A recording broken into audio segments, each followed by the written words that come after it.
He come out across a clearing from us, probably 150 yards we could see him. And as soon as he walked into the clearing, we were like, wow, like this is a nice moose. And he went nuts. He was fired up. He was ripping trees out of the ground. He was just going crazy.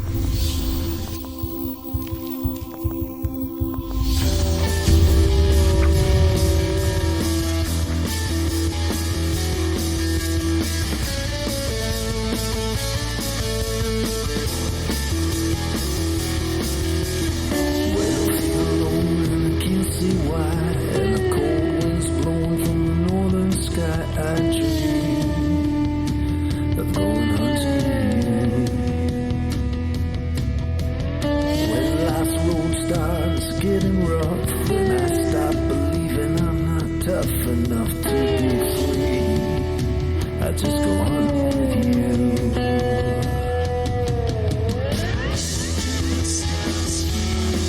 That's when we know. That's when we go. When it's just us hunting.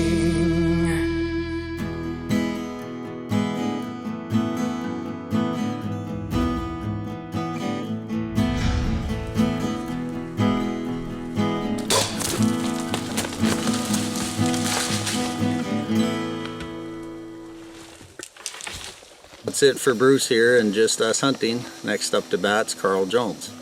So good luck, Carl. Well, we finished shoot Bruce's moose. We got back to camp, we cleaned it up, and next day we had a few of our favorite spots, and we'd shot 2 moose in this area where we hunted, and we went back to the same tree that we've had really good luck in, and we set up tree stands and that, and we hunt out of tree stands mostly. The footage is better. Not to say you can't shoot them off the ground, but the footage is always better out of a tree, I think, and you can see better and your scent's better, and we just like it. There's all kinds of obstacles you run into when you're moose hunting. These obstacles can either make or break your hunt. If you are the type that run into an obstacle and don't want to deal with it, you could be missing out on a fantastic spot. A lot of these places that we go to are washouts. Now when a lumber company pulls out, the ministry goes in and they take culverts, and that totally restricts the vehicle traffic. A lot of people, when they're on their quads or even just walking, they come to that obstacle and they're done. 9 times out of 10, we can get across there one way or another, whether it's building a bridge or finding an old beaver dam that might be a quarter mile away to get across it. Sometimes you put in an awful lot of work to get on the other side and it doesn't pay off. Sometimes you go in and it's just a moose mecca. We try to find just a nice area. We don't really care about clear cuts. Like, I would soon stay away from them myself. We like hunting the big bush, but we've had good luck just hunting the edges and that. And we try to get far from the road. Like, as I say, the one year I put 2,300 kilometers on my bike in 10 days. Like, it's a lot of driving. One of our secrets is you get the old logging maps. And some of these logging maps are 30 years old, and it shows you all the strips, all the go-backs, all the winter roads, and during that time the moose are using them. So now we're talking 30-year growth on it, and you can drive by them and never ever see them. But we have these logging maps, the GPS coordinates are on it, so we'll end up going in there, and it's thicker than hair on a dog's back. It might be the matter of cutting a trail 50 yards, 100 yards, 150 yards. All of a sudden you're back onto an old road. These moose have been using these roads for 30 years. They're still using them, and they're only the width of a moose right now. So we find some dandy spots like that. It just shows you what these ATVs could do. It's some of the terrain that we're looking for these moose. We're going all over the place. We're not just driving these regular roads. We're getting right into these old winter roads, these old cuts. There was one section we had ran into. We did I'd say about 3-4 kilometers just pushing down tag altars. You couldn't see about 25 feet in front of you.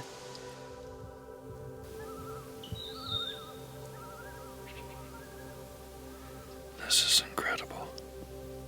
Picture perfect morning. Absolutely nothing. You could hear a pin drop at 100 yards. Whoever said moose are big, dumb, and easy to hunt, they should be out here showing us how to do it.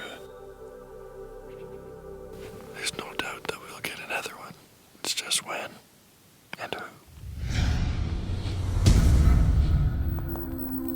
This segment brought to you by Lake Huron Chrysler.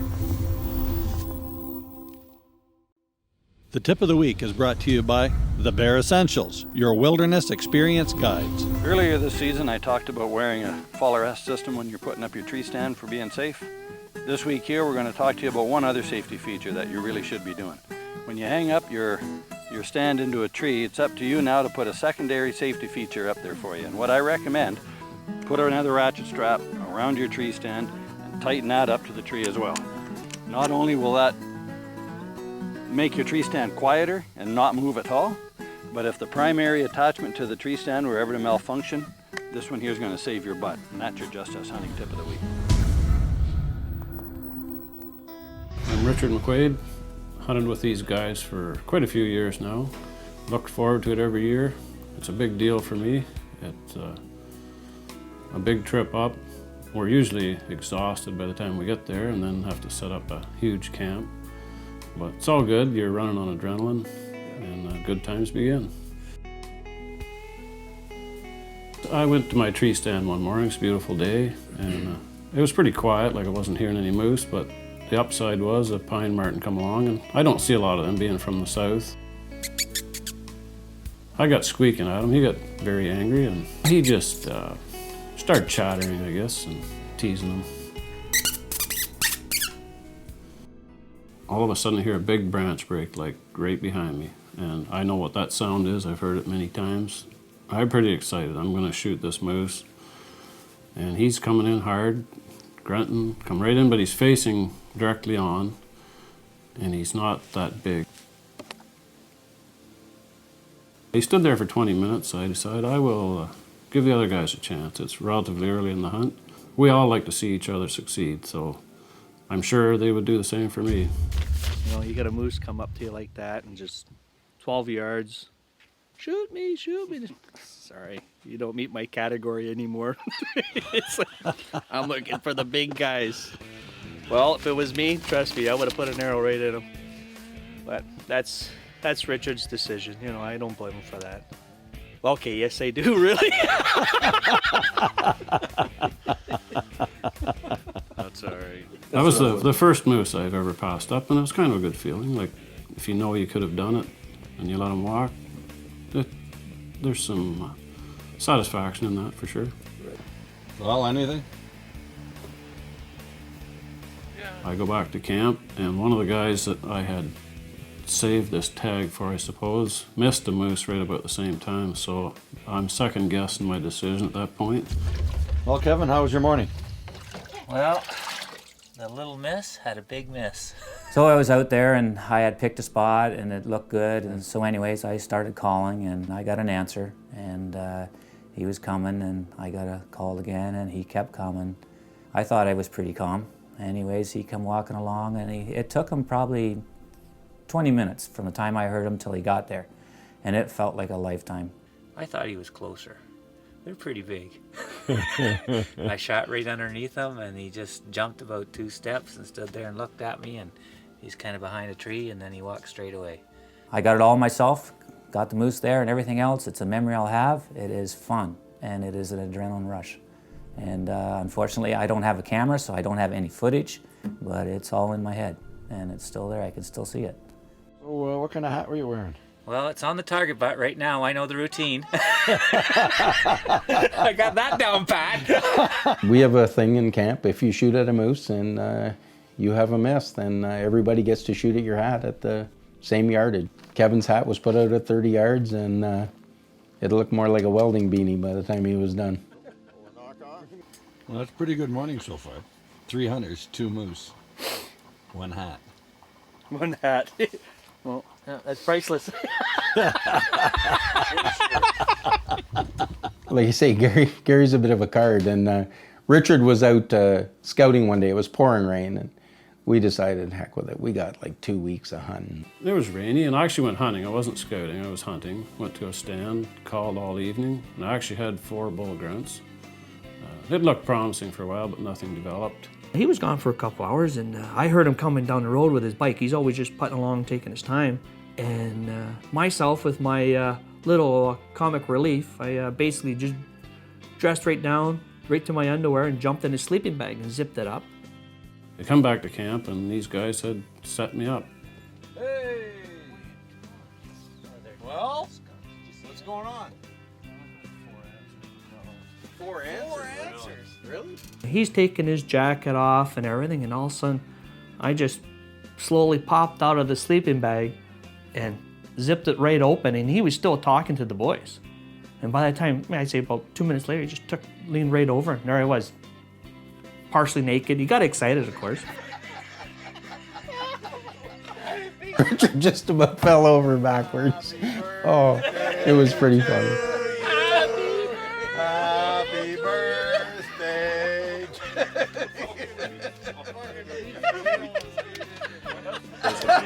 I shoot the odd moose. Gary, I don't know, he spends too much time hamming it up, I guess. We're waiting for his film of a moose. It happened. I got no more to say. But the thing I'm gonna miss is that the good times I had with the boys. We had a lot of laughter, I'll tell you that. It's we're always joking with each other, and I think that's the big thing about this hunt. But like I said, I got the evening left for this hunt, and then tomorrow morning, then I head back home, back to work. Got another good morning again, other than we got a little bit of a breeze. The calls, they got a good distance across the lake again. We're gonna try this area one more time. Yesterday, some of the boys had some action. Kevin had a nice bull come up to his stand. And then Richard also had one, a smaller bull, but he passed that one on. So, but today we'll see what happens. Perfect morning again. And some of us again should have some action this morning. This segment brought to you by APA Bows. This one-time memory is brought to you by Lake Huron Chrysler, bringing the fun back into buying a vehicle. I can remember this one time, 2 4-wheelers, 1 borrowed, following this great big bull moose, got pretty close, but of course, no tag. There we were following it, got the bike stuck, 4 hours later, out we are, draining the oil and everything, and that's a moment I'll never forget. Well, we've been hunting moose for how long now? I think probably got to be 30 some years, at least for myself. And like I say, we've been pretty successful. And we're like everybody else when they started out moose hunting. We went 10 years and we couldn't seal the deal. We could get them in within 100 yards and that was it. But every moose is different and every moose likes something different. And sometimes it's a calf call, sometimes it's a bull grunt, sometimes it's just break a stick and he'll come in. And we're lucky we get to hunt right in the peak of the rut. And if you get one coming and he's within 100 yards and you don't make a man-made noise, they're coming. Like, they get committed and they come just like they're on a string.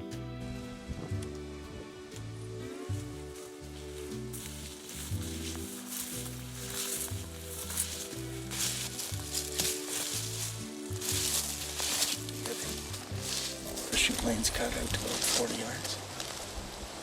If we get a moose walking in there tonight or tomorrow morning. It's hot. We set up in this tree, and it's actually 2 little spruce trees. They're very small. The stands will just go in them, but it's a clear-cut area, and that's the only trees we had. We called the first night and an answer right away, but the moose was fairly slow coming in, and we basically sat there for probably 15 minutes after it got close to too dark to shoot and too dark to video, and we just left him alone, and he moseyed off over the hill, and we thought we'd give it a call in the morning, and we snuck back in there in the morning and called, and again he was there, and he come in again, but we just couldn't seem to get the right combination to get him to come, and so 3 times we called him in, and finally the 4th time, it was a morning, and he'd seemed to have been with cows, because we heard the odd cow bawl and that, and he must have been done with her, and we had the right call, and away he come, and he come out across a clearing from us, probably 150 yards we could see him, and as soon as he walked into the clearing, we were like, wow, like, this is a nice moose. And he went nuts. Like, it's a really good feeling on how a moose really reacts when he's in the rut. And he was fired up. He was ripping trees out of the ground. He was just going crazy. And he was slow coming in, but he was busy beating up all the trees in the area. He'd come 20 yards and then he'd beat another bunch of bushes and trees. And he came into the range just past 30 and he was sort of quartering to me and didn't really present a good shot. So we just left him and he stood there for a minute. And finally, Bruce was calling now. He gave a little grunt and the moose come ahead to about 20 and turned sideways. And looked like he was going to stop, but he kept walking, and in about 5 seconds, he was going to be in behind some big trees. The moose walked and stopped again, and I took the shot.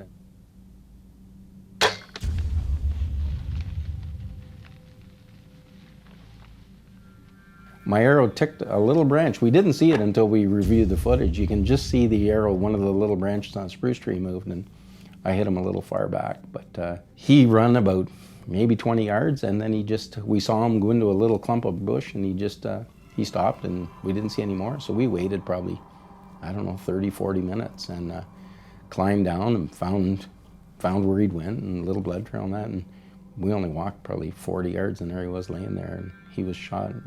It was a liver shot. He was a little far back, but he was done. Well, I can hear Bruce and Carl's bike coming down the road 2 or 3 kilometers from here. It's that quiet.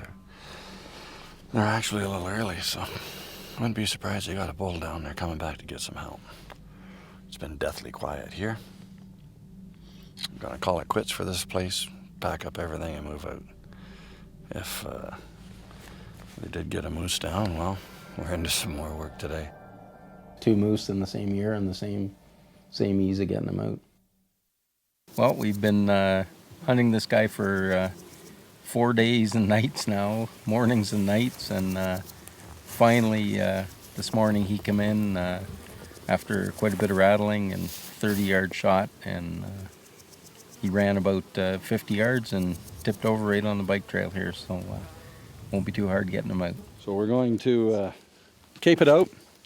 We're going to half this moose, and we're going to bring it back in half. We're not going to quarter this one. We got a truck available to us this time, so it's just a lot easier to do it back at camp. And the boys are well on their way into filling our freezers once again. Closed captioning brought to you by the Archery Place. Vehicle graphics supplied by Artec. The Hunter Profile is brought to you by APA. We are not the same. Hi, I've been outfitting, trapping, hunting, fishing, and logging most of my life, so well over 40 years. My tools of the trade are a chainsaw, fishing rod, and rifle. I like to hunt any animals in the north, from fur bearers to big game. I have successfully taken all the animals in northern Ontario. In the off-season, well, guess what? I don't have an off-season. I'm out there fishing in the winter, cutting firewood, and preparing for our spring bear hunt or our fall bear hunt, moose hunts, whatever. My dream hunt would be to continue hunting with my children, friends, and my grandchild. The person who influenced me most over the years is my wife. I'm Ron Marsha, and that's my profile. The boys usually take 2 weeks off.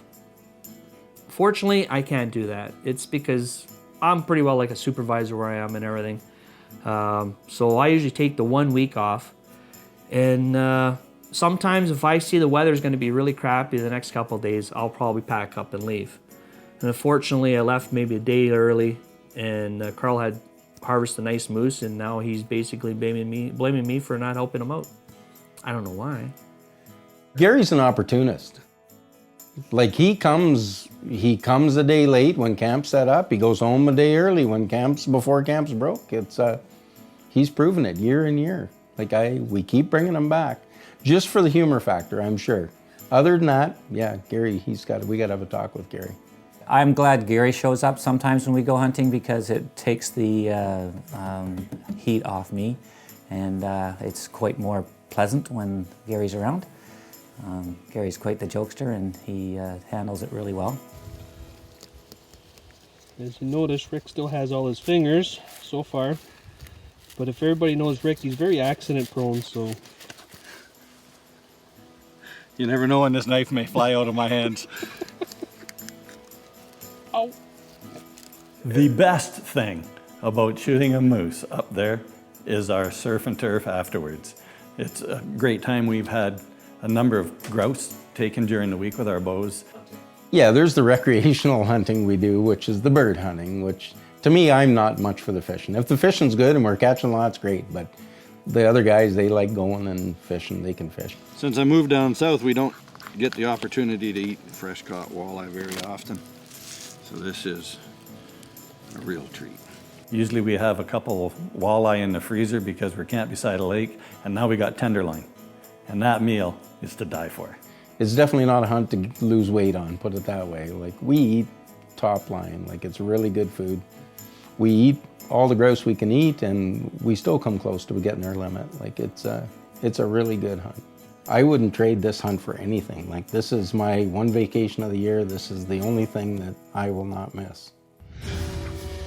Just Us Hunting would like to thank these great sponsors. Rescue 7, AEDs saves lives. Cold Fire Canada. Our mission, everyone gets home safe. Dynablast, industrial hot and cold pressure washers. APA Bows, choose your venom. The Archery Place, offering you a wide range of archery products and services. Lake Huron Chrysler, bringing the fun back into buying a vehicle. Arctex Signs and Graphics, Howitzer Arrows, be the difference.